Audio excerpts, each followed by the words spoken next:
Hi folks, I've decided to give you a stew recipe or beef ragu recipe, more or less, and to show you again how to make pleury. Now, hopefully I'll make it more successful this time around because I'm adding in a few extra ingredients. The last time I only had carrots and potatoes and meat. This time I'll have carrots, potatoes, meat, and turnip. And I'll also be using Red Island red instead of yellow flesh potatoes. So you need some ingredients. You'll need a few carrots. You'll need a package of beef stew.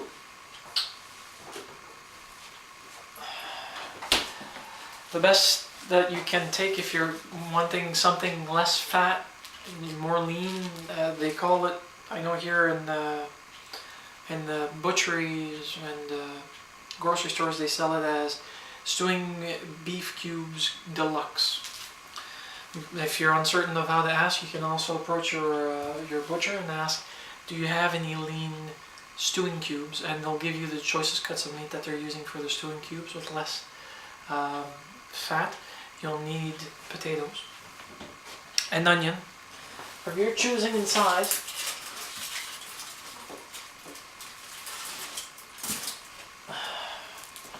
an onion. You'll need a few potatoes.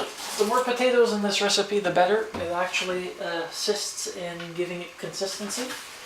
Some wholeheartedness in regards to stick to your ribs feeling. So we'll have 1, 2, 3.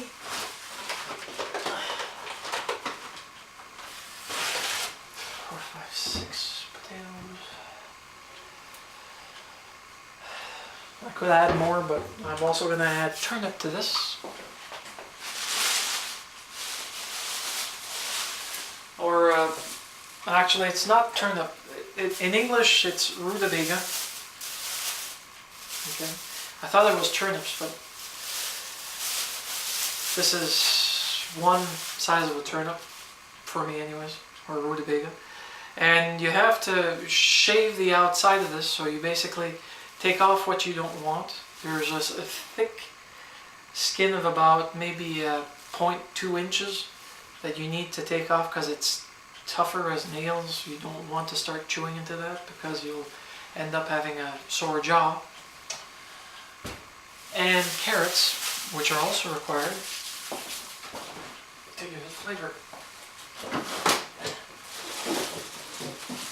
Now, all these vegetables are actually very, very healthy, in the right doses, of course. Anything that you eat nowadays, if it's too much, you end up with some form of intolerance to it eventually.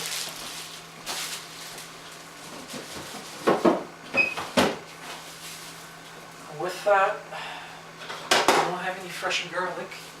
I'm going to be adding in some minced biological organic, and I'll be adding various spices. What those spices are, I still don't know yet. Unfortunately, this is one of my famous recipes that I tend to improvise as I go along, so you'll be going along with me. You'll also need, if you're doing any of the flatbread, you'll need a non-stick frying pan, or even better, a cast iron griddle, flat griddle, like this, okay, that you'll be using for it, and you'll need to use an oil of your choosing. I always use olive oil. I'm used to the taste, so it doesn't bother me. If you prefer to use something less in regards to a taste, you can change to whichever oils that you wish, but you'll need an oil because traditionally this is done with fat. By fat I mean Crisco. Literally that's what it is. You take a rag, you actually dip it in Crisco, and you, between each flatbread that you make, you actually smear or grease it again so that it doesn't actually stick.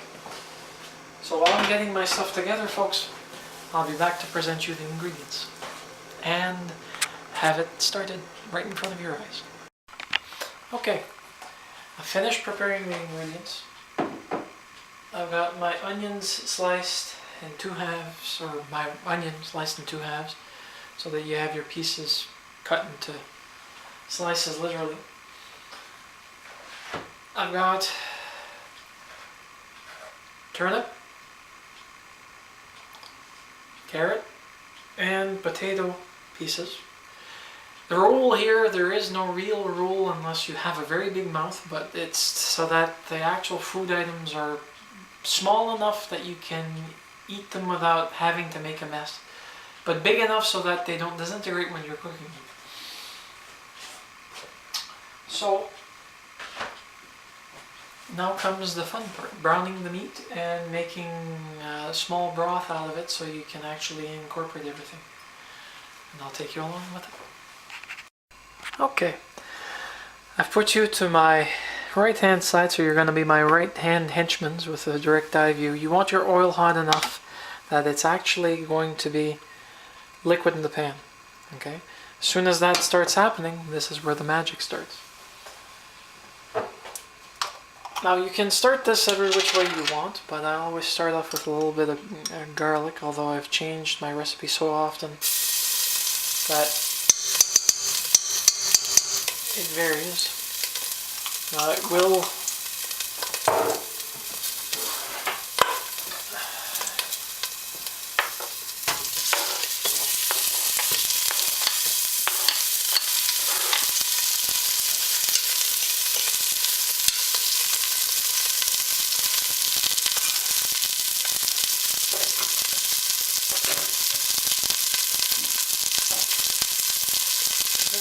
smell just nifty. Now, I have no measurements for the salt. You can put a few pinches if you're somebody who needs to watch his salt levels. I do recommend you to only use what you need. And since I need something to stir with, I'll grab the first thing I have. Oh, listen to it.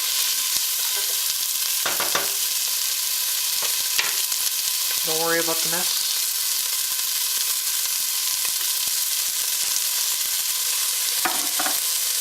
Some salt to actually help caramelize. Pepper to taste. Usually you can add this in at any point.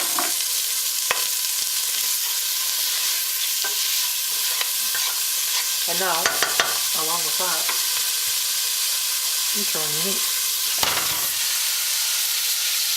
Make sure you remove this.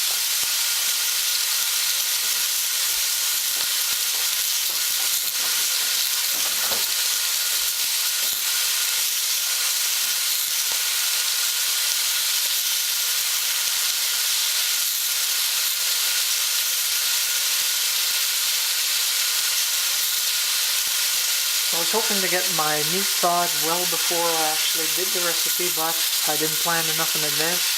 Put it late last night, stayed in the fridge. If you do it with a good 24 hours, it should work well.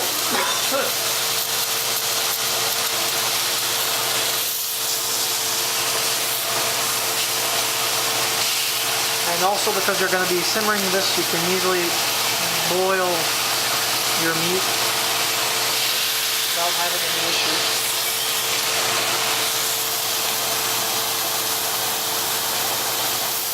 Okay, well this is a fail. Give me a moment. I'll have to cut you guys out because I need to use the microwave.